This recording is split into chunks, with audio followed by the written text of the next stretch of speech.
Veg pulao, wow, तो पण तूप घालून अगदी तोंडाला पाणीच सुटलं. तर हा पुलाव जो केला आहे ना मी, तो साध्या तांदळांपासून केलेला आहे. इथे मी बासमती तांदूळ वापरलेले नाही आहेत. ह्या तांदळांचा पुलावही खूप छान लागतो. तुम्ही नक्की ट्राय करा. तर मी इथे ना 2 कप साधे तांदूळ घेतलेले आहेत. इथे 2 कप मेजरमेंटचेच आहेत. जर तुम्हाला वाटीच्या मापाने घ्यायचं असेल तर तुम्ही घेऊ शकता. तर पूर्ण पाणी आणि तांदळाचं माप एकाच वाटीने एकाच कपाने घ्यायचं आहे. तर मी इथे तांदूळ स्वच्छ धुवून घेतलेले आहे 2-3 वेळेस आणि मग ते 15 मिनटं 2 कप पाणी टाकून भिजत घातलेले आहे. आता ते भिजतायत तिथपर्यंत आपण 1 शिमला मिरची, 2 मध्यम आकाराचे गाजर, फुलगोबी, 3 ते 4 आपल्याला मिरच्या घ्यायच्या आहेत ज्या तिखट नसतात, 2 बटाटे मीडियम साईजचे आणि 2 कांदे घ्यायचे आहेत. आता आपल्याला जो गाजर आहे साल काढून मी लांब काप करून घेतलेले आहे. तसंच मी मिरचीसुद्धा इथे कट केलेली आहे लांब काप करून.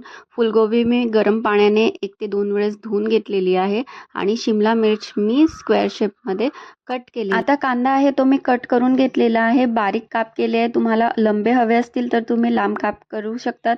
इथे मी बटाटा कट करून घेतलेला आहे साल काढून आणि मी वाटाणे घेतलेले आहेत. हे फ्रोझन वाटाणे होते, मी थोडेसे गरम पाण्यात टाकून ठेवलेले होते. तर इथे मी आता 1 इंच आलं घेतलेलं आहे.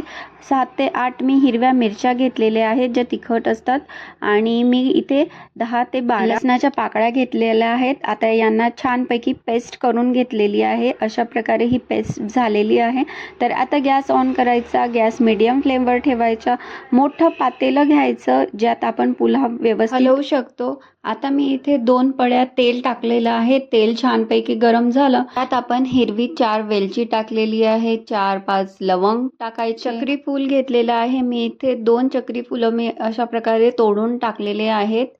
8 ते 10 मिरी घ्यायची आहे, अख्खी मिरी टाकलेली आहे. 1 इंच आपण इथं दालचिनी टाकलेली आहे, 2 तेजपत्ते टाकलेले आहे आणि 1 मोठी वेलची टाकलेली आहे. सर्वांना छानपैकी हलवून घ्यायचं. जर तुम्हाला इथे ड्रायफ्रुट्स टाकायचे असतील, काजू आणि मनुका टाकायच्या झाल्या तर तुम्ही ह्याच तेलामध्ये परतवून घ्या आणि टाकू शकतात.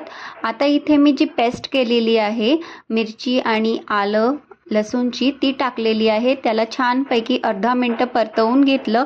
त्यानंतर मी इथे बारीक चिरलेला कांदा घातलेला आहे. त्यालासुद्धा मीठ टाकून इथं मी तेलमध्ये कलसवून घेते आहे. हा छानपैकी ट्रान्सलुसंट झाला. यामध्ये आपण बारीक चिरलेल्या ज्या व्हेजीज आहे आपल्या ते टाकायच्या. फुलगोबी, मिरची, गाजर आणि आपण कापलेली शिमला मिर्च हे सगळं यामध्ये मिक्स करून घ्यायचं छानपैकी. थोडंसं मीठ घालायचं जेणेकरून याला लवकर पाणी सुटेल आणि हे छानपैकी होतील. आता यामध्ये आपण जे बटाटे आणि वाटाणे घेतलेले आहेत ते टाकायचे आणि यांना मिक्स करून घ्यायचं आणि मग नंतर टाकायचा थोडासा गरम मसाला. जर आपल्याकडे खडा मसाला असेल तर खडा मसाला टाकायचा, पुलाव मसाला टाकायचा आणि हे व्यवस्थित मिक्स करून घ्यायचं. मिक्स केल्यानंतर हे 2 ते 3 मिनटं छानपैकी होऊ द्यायचं. आता यांना पाणी सुटलेलं आहे आणि हे छानपैकी शिजलेले आहेत. आता याच्यामध्ये आपण जे भिजवलेले तांदूळ आहे ते टाकायचे. आपण भिजत असतानाच 2 कप पाणी घातलेलं आहे. आता अजून आपल्याला 2 कप पाणी घालायचं आहे. आता ते थंड घालायचं किंवा गरम ते ऑप्शनल आहे. मी इथे थंड पाणी घालते आहे. 2 कप पाणी मी इथे टाकलेलं आहे. कांदा कलसवत असताना आपण आधीच थोडंसं मीठ घातलेलं आहे, त्यामुळे मी इथं 2 चम्मच मीठ घालते आहे. तुम्ही पाणी चेक करू शकता आणि टेस्ट करून मीठ घालू शकता. आता इथं 2 ते 3 मिनटं मी छानपैकी उकळी येऊ दिली. त्यानंतर आहे ना आपण 1 चम्मच साय घालणार आहोत. सायने टेस्ट खूप छान येते आणि जर तुमच्याकडे साय नसेल तर तुम्ही जे पाणी टाकता त्यात अर्धा कप पाणी कमी टाकायचं आणि अर्धा कप दूध घालायचं आणि हे छानपैकी मी मिक्स करून घेते. कारण मी साय ही नेहमी फ्रीझरमध्ये ठेवते, मला तूप करायला सोपं जातं, त्याचा वास येत नाही. त्यामुळे मी ही फ्रीझरमध्ये ठेवलेली होती, कडक होती, त्यामुळे मी छानपैकी मिक्स करून घेतली.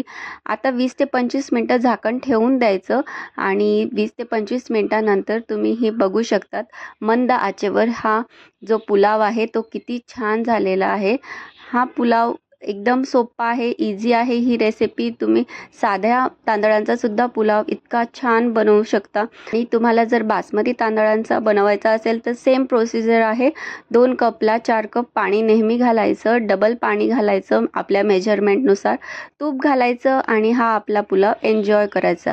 रेसिपी आवडली असेल तर नक्की लाईक करा. थँक्यू.